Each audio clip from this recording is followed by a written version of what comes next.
J'ai fait une école d'ingénieur en chimie et j'ai fait une spécialisation formulation, donc c'est-à-dire développer des formules de produits divers et variés. J'ai fait tous mes stages d'abord en cosmétique et ensuite quand j'ai été diplômée, je voulais un peu découvrir un autre domaine et un peu plus technique, et du coup j'ai commencé dans la peinture. D'abord sur un poste où je travaillais dans la peinture pour l'aéronautique, donc pour différents clients. Ensuite, j'étais chef de projet sur un projet où je dirigeais 3 labos différents sur 3 pays différents.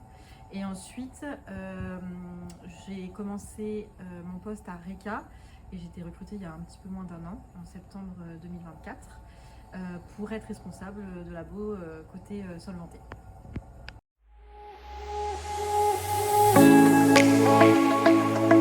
Dès le lycée, j'ai été fascinée par la chimie parce que en fait, j'ai compris que dans le monde qui nous entoure, la chimie, elle est vraiment partout. Et comme je suis de nature assez curieuse, je me suis dit c'est un domaine où en fait je ne travaillerai pas toujours sur exactement les mêmes produits, le même domaine, etc. Et en plus, je voulais aussi être acteur vraiment d'un monde meilleur. Et du coup, ce qui m'a vraiment attirée sur le labo, les analyses et donc aussi le domaine de la chimie, c'est de pouvoir un peu allier la technique et travailler sur développer des solutions durables, éco-responsables, et puis faire être acteur en fait d'un monde meilleur et d'avoir un impact positif en règle générale.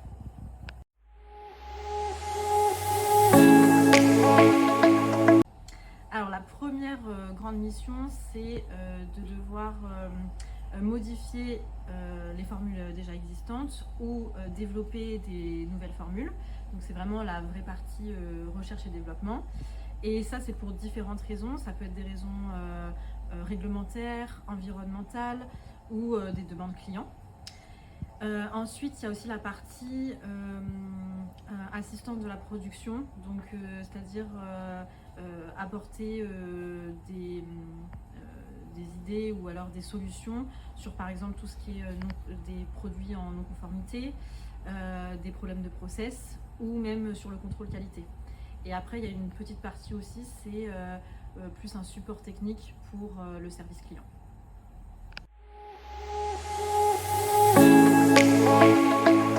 Ce qui me stimule le plus dans mon poste, c'est que il y a des tâches vraiment très diversifiées et en gros chaque journée est un peu différente. En plus de ça, en fait, je suis un poste où j'interagis avec différents corps de métier, donc c'est vraiment un poste transverse. Et le but, c'est de comprendre les attentes et les contraintes et les enjeux de chacun pour pouvoir après développer des solutions et apporter des solutions qui vont à la fois répondre aux contraintes scientifiques et satisfaire tout le monde.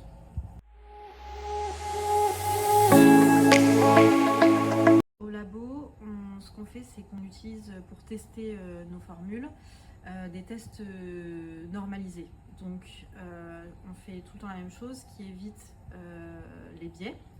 Et ensuite, tous les résultats sont donc répertoriés dans des rapports, tout est tracé pour avoir cette fiabilité. Et ensuite, pour la qualité des résultats, on a cette répétabilité, on utilise du matériel normé et on utilise toujours la même façon de faire. Et ensuite, pour tout ce qui est amélioration continue, on va aussi beaucoup échanger avec la production. Et aussi, on compte sur les retours des commerciaux pour avoir les retours utilisateurs, pour aussi améliorer notre façon de faire.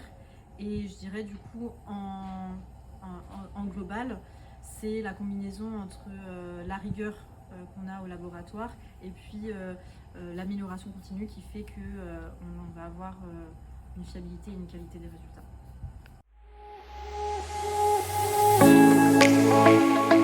On est une petite équipe de 2 dans notre laboratoire.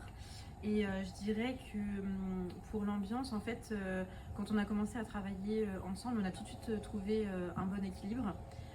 Notre secret, je pense, c'est d'avoir la même vision des choses, et de travailler en fait dans une ambiance détendue. On échange énormément et comme on regarde dans la même direction, c'est ce qui fait qu'en fait on arrive à être efficace mais dans une ambiance détendue et agréable. Et c'est ce qui rend le travail fluide et efficace.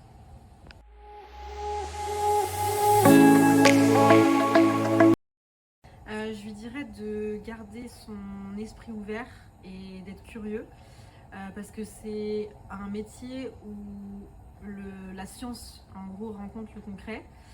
Mais par contre, il faut garder aussi beaucoup de patience parce que c'est un métier où il faut savoir chercher sans forcément trouver tout de suite.